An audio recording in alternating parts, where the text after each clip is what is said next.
Assalamualaikum warahmatullahi wabarakatuh. Halo pemirsa, bagaimana kabar Anda? Bertemu kembali bersama saya Anissa Karisma. Kami akan menghadirkan informasi seputar Kabupaten Kota Waringin Timur yang telah kami rangkum dalam jurnal Kotim berikut liputan selengkapnya.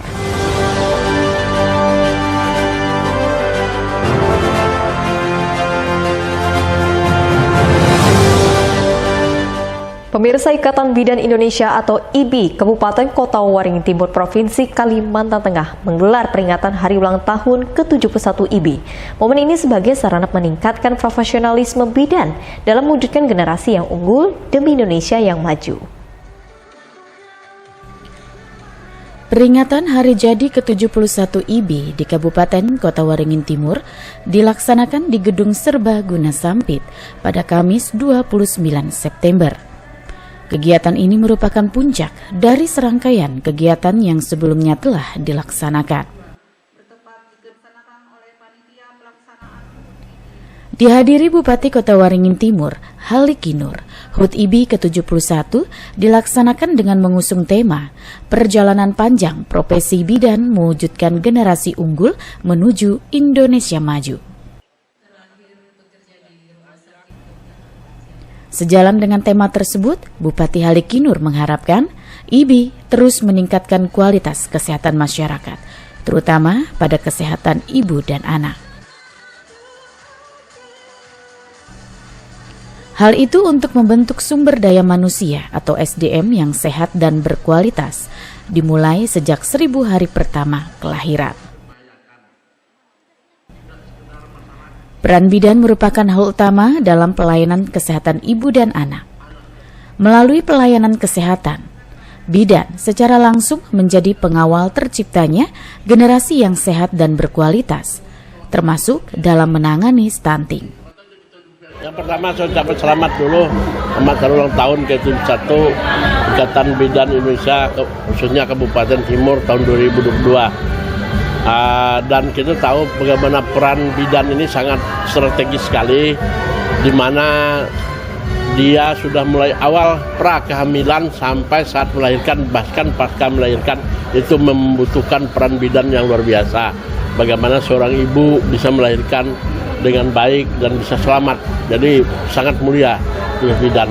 Dan saat ini juga ditambah bagaimana mereka bisa maksimal tentunya berkoordinasi dan berkolaborasi dengan petugas-petugas yang ada di Pusyando, yang ada di Pusto juga, tentang bagaimana penanganan stunting. Karena kita ini angka stunting kita cukup tinggi. Sementara itu, Ketua IBI Kota Waringin Timur, Mursyidah, mengharapkan para bidan dapat terus memberikan pelayanan yang prima terhadap kesehatan masyarakat, terutama masyarakat yang ada di wilayah pedesaan. Harapan saya ke depannya ya untuk kami para bidan semakin fokus ya untuk memberikan pelayanan di desa, yang petugas di desa artinya tetap stay di desa, kalau memang turun keperluan ke kota artinya sesuai keperluan. Jadi saya berharapnya untuk memang petugas yang di desa adalah memang mereka yang asli putra daerah. Jadi mereka akan benar-benar betah untuk berada di tempat tinggal mereka atau tempat tugas mereka karena memang mereka asli putra daerah. Jadi harapan saya itu ya untuk semua teman-teman bidan, juga untuk pemerintah daerah, supaya memang tetap untuk bidan-bidan itu adalah yang memang yang diutamakan adalah yang memang putra daerah. Artinya memang supaya mereka bisa stay terus di tempat. Itu mungkin harapan saya untuk kedepannya untuk anggota IBI saya dan juga untuk pemerintah daerah. Dalam puncak peringatan HUT IBI ke-71 di Kota Waringin Timur tersebut juga dilakukan seminar tentang manajemen perdarahan pasca persalinan oleh Dr. Nur Asyifa Julhijayanti. Seminar ini dinilai penting mengingat perdarahan pasca persalinan memiliki resiko tinggi terhadap ibu dan bayi. Mashud Badarudin, Hayat TV. Kebakaran lahan terjadi di Kecamatan Teluk Sampit, Kabupaten Kota Waringin Timur pada Rabu 28 September. Lahan yang terbakar merupakan hamparan rumput kering dengan luasan mencapai 10 hektar lebih. Berikut liputan selengkapnya untuk Anda. Melihat kepulan asap di atas hamparan rumput kering di Kecamatan Teluk Sampit, Kota Waringin Timur, petugas gabungan langsung mendatangi lokasi yang jaraknya cukup jauh dari jalan utama. Di lokasi, petugas menemukan adanya 2 titik kebakaran lahan. Dengan peralatan yang dimiliki, petugas kemudian berupaya untuk memadamkan api agar kebakaran lahan tidak semakin meluas. Kepala BPBD Kota Waringin Timur, Rihel, pada Kamis 29 September mengatakan total luasan lahan yang saat itu terbakar mencapai hingga 10 hektar lebih. Perlu waktu sekitar 5 jam hingga api benar-benar dapat dipadamkan. Sejauh ini, sejak Januari hingga akhir September, telah ada 83 titik panas terpantau di Kota Waringin Timur. Sebagian besarnya merupakan kebakaran lahan.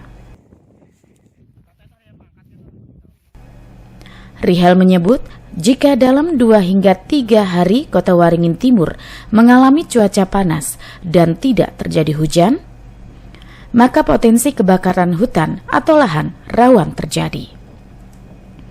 Kebakaran yang terjadi umumnya atas unsur kesengajaan. Dari Sampit mengirimkan personil plus juga dengan peralatan, bergabung juga dengan teman-teman mengalami. Sesampai di sana kurang lebih pukul 10 pagi, ternyata di sana memang terjadi kebakaran dan juga di sana juga sudah ada teman-teman dari MPA Ujung Pandaran, kemudian juga dari Pospol. Kalau luasannya kemarin itu mungkin di atas lebih dari 10-an hektar. Nah itu jadi totalnya sebesar itu. Kalau total hotspot kita sampai dengan hari ini ada 83 hotspot totalnya. Sepanjang 2022 dari Januari sampai dengan saat ini. Kita rata-rata kalau lihat di mobil saya itu ada 33 derajat, ada sampai 36 derajat suhu yang ada di luar. Nah, pengalaman kita 2 hari saja tidak hujan, nanti hari yang ketiga pagi itu pasti ada yang kebakaran. Itu pasti sudah bisa ditebak dan ini sudah polanya sejak saya dari Damkar itu 2017. Jadi sudah hampir 5 tahun ini, jadi polanya tidak berubah. Pokoknya kalau ada panas 2 hari, 3 hari pasti ada yang nanti yang akan membakar. Sementara berdasarkan yang diterima BPBD dari BMKG setempat, saat ini Kota Waringin Timur berada pada musim kemarau basah. Hujan masih sering terjadi di tengah musim kemarau, namun hujan tidak merata dan hanya terjadi di titik-titik tertentu. Mashud Badarudin, Hayat TV.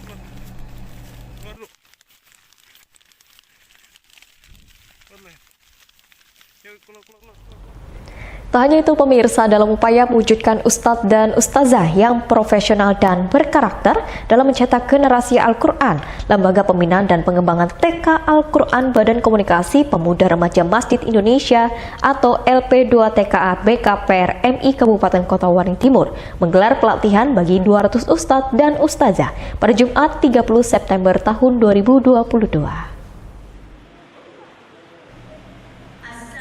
Dalam laporan yang disampaikan Ketua Panitia, Ustazah Fatul Jannah menegaskan peran Ustadz Ustazah menjadi amat penting dalam bersinergi bersama para orang tua untuk mewujudkan anak yang soleh dunia akhirat. Untuk itu, keberadaan TKA, TPA merupakan wadah pembinaan karakter dan moral anak. Dan sebagai sarana pengabdian para ustadz ustazah dalam mencetak keluhuran akal budi menuju generasi Islami.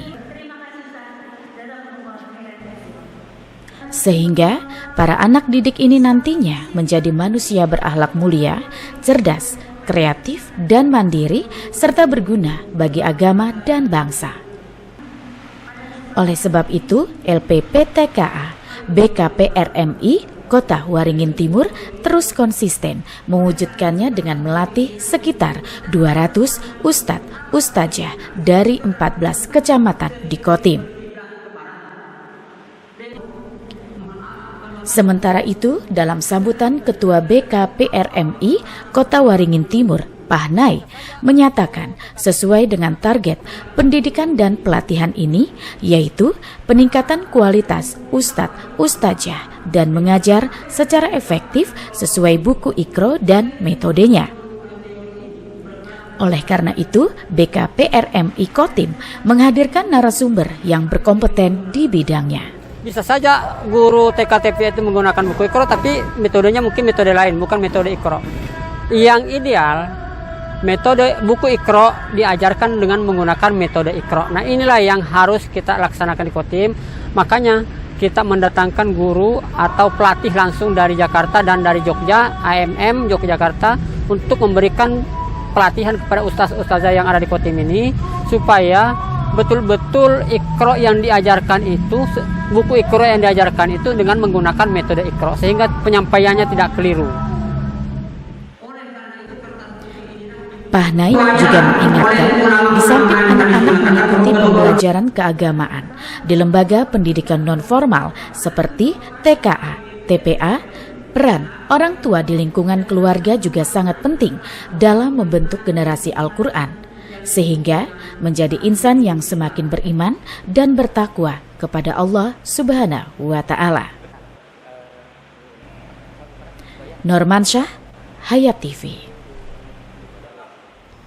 Pemirsa, dalam rangka memperingati Hari Ulang Tahun TNI ke-77, jajaran Kodim 1015 Sampit melaksanakan kegiatan penanaman 1000 pohon di wilayah Kelurahan Mentaya Seberang, Kecamatan Seranau, Kabupaten Kota Waring Timur, yang digelar pada Kamis 29 September tahun 2022. Dalam sambutan dan ramil 10.15.08 Mentawa Baru Ketapang, Kapten ARH Sutomo menyampaikan bahwa kegiatan penanaman pohon bersama ini dalam rangka HUT TNI ke-77 dengan tema TNI adalah Kita.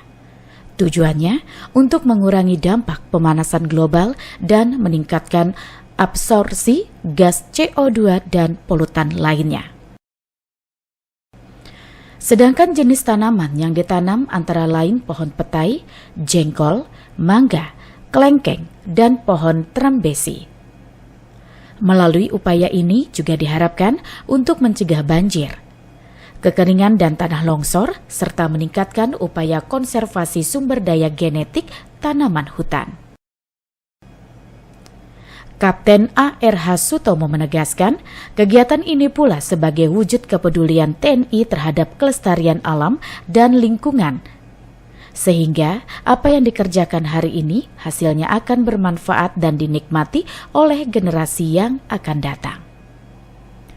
Selain itu, melalui kegiatan penghijauan ini juga sebagai upaya peningkatan agrowisata dan melindungi lingkungan dari bencana alam, yang dilakukan secara bersama-sama dari semua unsur yang ada di Kecamatan Seranau, khususnya Pungkas dan Ramil 10.15.08 Mentawa Baru Ketapang, Kapten ARH Sutomo. Selamat Hari Ulang Tahun ke-77 TNI tahun 2022.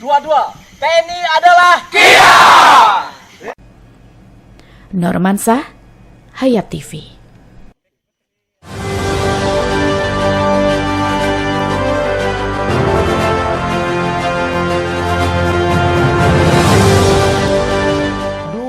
TV di rumah Inyong cuma jadi pajangan. Lah kepriben punya TV gambar nggak bisa ditonton. Bruwet sampai ganti TV, ganti kabel, ganti antena, pindah tempat. Tetap baik, bruwet. Maring sekarang sejak Inyong pakai TV digital, di rumah Inyong jadi rame terus. Gambar TV nggak semutan, suara jernih, celing. Pasangnya gampang, nggak pakai ribet. Ayo pakai TV digital aja, kelalen pasti celing.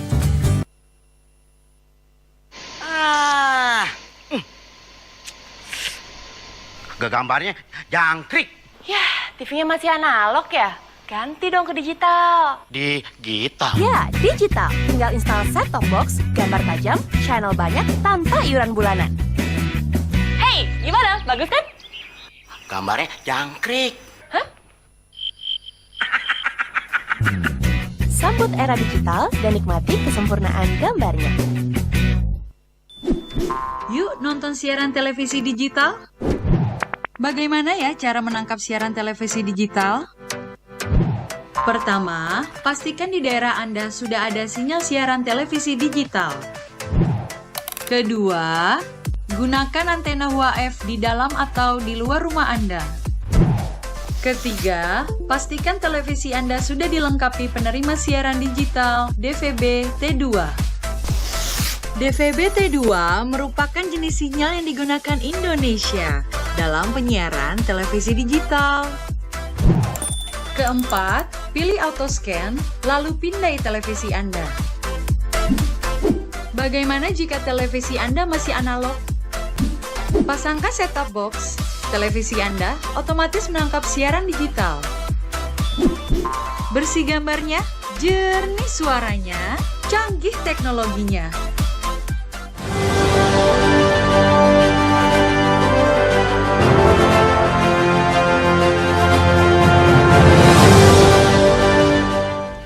Dalam rangka menekan angka inflasi di Kalimantan Tengah, pemerintah Provinsi Kalimantan Tengah bekerja sama dengan pemerintah kabupaten, kota menggelar pasar murah dan pasar penyeimbang. Pasar murah gratis digelar untuk membantu masyarakat memenuhi kebutuhan pokok sehari-hari, khususnya masyarakat berpenghasilan rendah atau kurang mampu. Berikut liputannya untuk Anda.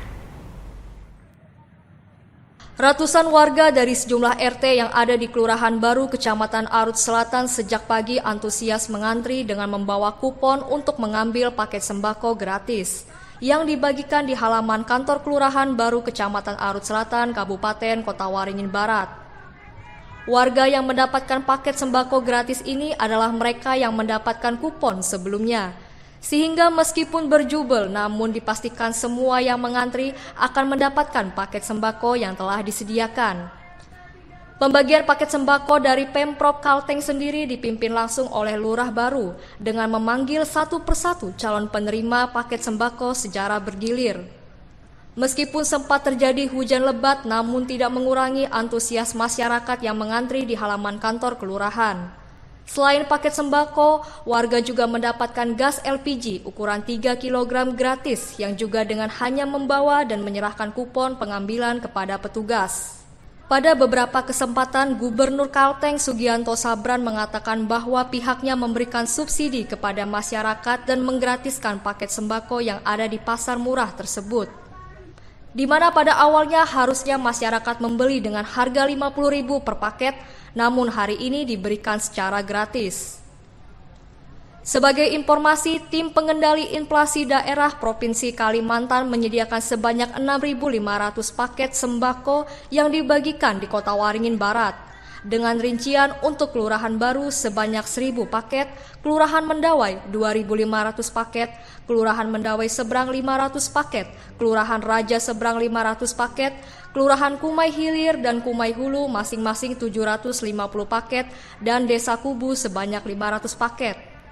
Di mana paket tersebut berisikan beras 5 kg, gula 2 kg, minyak 2 liter, dan susu kaleng 1 buah.